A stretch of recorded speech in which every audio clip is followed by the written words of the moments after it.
નર્મદા જિલ્લાના એકતાનગર ખાતે સ્થિત સ્ટેચ્યુ ઓફ યુનિટીના સાનિધ્યમાં 2 દિવસીય રાષ્ટ્રીય કક્ષાની cycling event the unity trail cycle on Sunday તારીખ 16 અને 17 નવેમ્બર 2025 દરમિયાન ભવ્ય રીતે યોજાઈ ગઈ હતી।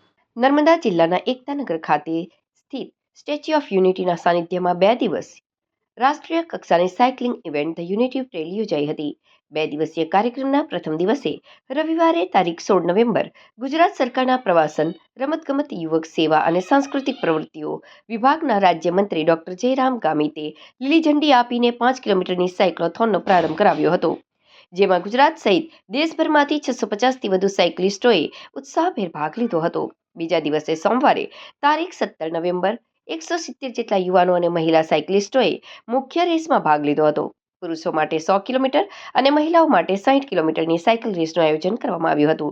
આ રાષ્ટ્રીય સ્તરની સ્પર્ધામાં કુલ ₹10 લાખના ઇનામો આપવામાં આવશે, જેમાં પ્રથમ ઇનામ 3 લાખ, બીજું ઇનામ 2 લાખ અને ત્રીજું ઇનામ 1 લાખ રાખવામાં આવ્યું હતું। આ કાર્યક્રમમાં નાંદોદના ધારાસભ્ય ડોક્ટર દર્શનાબેન દેશમુખ, એસઓયુના ચેરમેન મુકેશ પુરી, પ્રવાસન secretary Rajendra Kumar, cycling federation of ઇન્ડિયાના સેક્રેટરી મનિંદર પાલ સહિતના મહાનુભાવો ઉપસ્થિત રહ્યા હતા। આ પ્રસંગે ધારાસભ્ય ડોક્ટર દર્શનાબેન દેશમુખે જણાવ્યું હતું કે સ્ટેચ્યુ ઓફ યુનિટી ખૂબ મોટું પ્રવાસન સ્થળ બની ગયું છે। ભારત પર્વ બાદ આ સાયકલ રેસ જેવી રાષ્ટ્રીય કક્ષાની હરીફાઈઓ યોજાઈ રહી છે અને આગામી દિવસોમાં પણ અનેક રાષ્ટ્રીય કક્ષાની સ્પર્ધાઓ યોજાશે। તેમણે પ્રધાનમંત્રી નરેન્દ્ર મોદી અને મુખ્યમંત્રી ભૂપેન્દ્ર પટેલ દ્વારા આ સ્થળને વિકસાવવા માટે લેવાતા ખાસ ધ્યાન બદલ આભાર व्यक्त કર્યો હતો। Statue of unity Ekta Nagar Kevadia में आज साइक्लोथॉन का आयोजन किया गया, जिसमें देश के अलग अलग राज्य, प्रदेश और प्रांत से 114 मेल साइकिलिस्ट और 36 फीमेल साइकिलिस्ट पार्टिसिपेट कर रही हैं। इसका आयोजन गुजरात प्रवासन विभाग और स्पोर्ट्स विभाग के संयुक्त उपक्रम से किया गया है और इसमें हम आभारी हैं कि साइकिलिंग फेडरेशन ऑफ इंडिया ने इसे एक कैलेंडर इवेंट बनाया है और उनके आयोजन से इस कार्यक्रम को किया गया है। इस कार्यक्रम में एक दिन पहले कल एक प्री लॉन्च रखा गया था, जिसमें गुजरात के अलग अलग ज़िलों से आए हुए 1000 से ज़्यादा साइकिलिस्ट ने फन राइड में भाग लिया और आज प्रोफेशनल कंपटीशन का आयोजन किया गया है। स्टैच्यू ऑफ यूनिटी में जिस तरह का इंफ्रास्ट्रक्चर आज उपलब्ध हुआ है, उसकी बदौलत हम ये आयोजन यहाँ पे कर पाए हैं। 25 किलोमीटर का एक सर्किट रिंग हमें अवेलेबल है, जिसके अंदर 4 राउंड्स में 100 किलोमीटर का साइकिलिंग कंपटीशन है।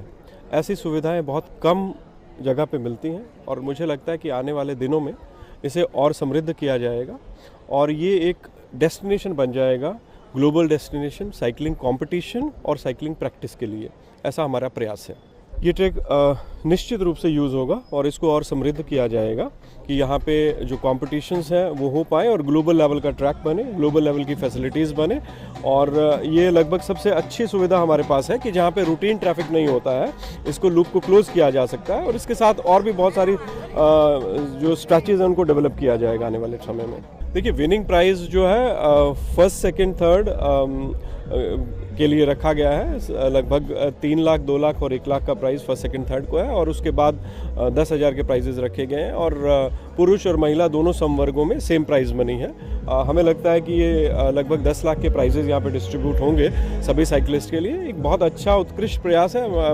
गुजरात सरकार के साइकिलिंग फेडरेशन ऑफ इंडिया के आभारी हैं कि उन्होंने ये आयोजन किया और ख़ास तौर पर स्टैच्यू ऑफ यूनिटी प्रशासन के हम आभारी हैं कि इन्होंने ये सारी सुविधाएँ हमें इस आयोजन के लिए दी गई हैं।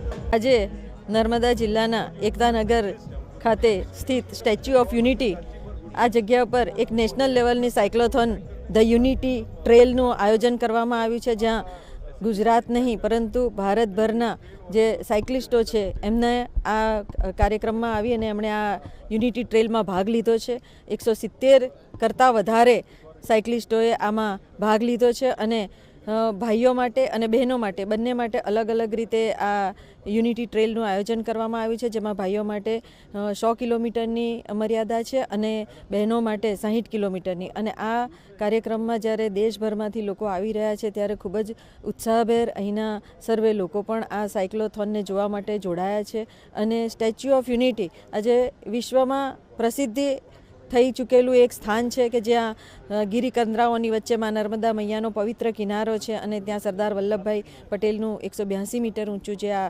સ્ટેચ્યુ છે ત્યાં લોકો આવે અને પ્રવાસનના માધ્યમ થકી આ વિસ્તારનો પણ વિકાસ થાય અને આ વિસ્તારને વિશ્વના લોકો પણ જુએ એ સાથે અહીંયા અનેક એવી અવનવી સ્પર્ધાઓ કરવામાં આવે છે અને અનેક એવા સાંસ્કૃતિક કાર્યક્રમો પણ આ વિસ્તારમાં કરવામાં આવે છે. હાલમાં જ એક પ્રકાશ પર્વ અને ભારત પર્વ દ્વારા પણ અનેક લોકો આ કાર્યક્રમોમાં જોડાયા હતા. એવી જ રીતના આ સાયક્લોથોન દ્વારા પણ લોકોને ફિટ ઇન્ડિયાના માધ્યમ થકી વડાપ્રધાન નરેન્દ્રભાઈ મોદીએ જે ફિટ ઇન્ડિયાનું જે એક સ્લોગન આપ્યું છે કે ભાઈ બધા જ લોકો સ્વસ્થ રહે અને સુખી રહે, એના માટે સાયકલ દ્વારા પણ આપણે પોતાના જીવનને સ્વસ્થ અને સુખી બનાવી શકીએ છીએ અને એની સાથે સાથે ભારતને પણ એક ભારતના નાગરિકોને પણ સ્વસ્થ બનાવવા માટેની એક અપીલ છે. ત્યારે આ ફિટ ઇન્ડિયાના માધ્યમ થકી આ યુનિટી ટ્રેલ અને એકતામાં જ વિવિધતા રહેલી છે. ત્યારે સર્વે લોકો આ ભારતના સર્વે લોકો જ્યારે આ યુનિટી ટ્રેલમાં જોડાયા છે ત્યારે અહીંના લોકોનો પણ વિકાસ થશે અને અહીંના વિસ્તારનો પણ વિકાસ થશે અને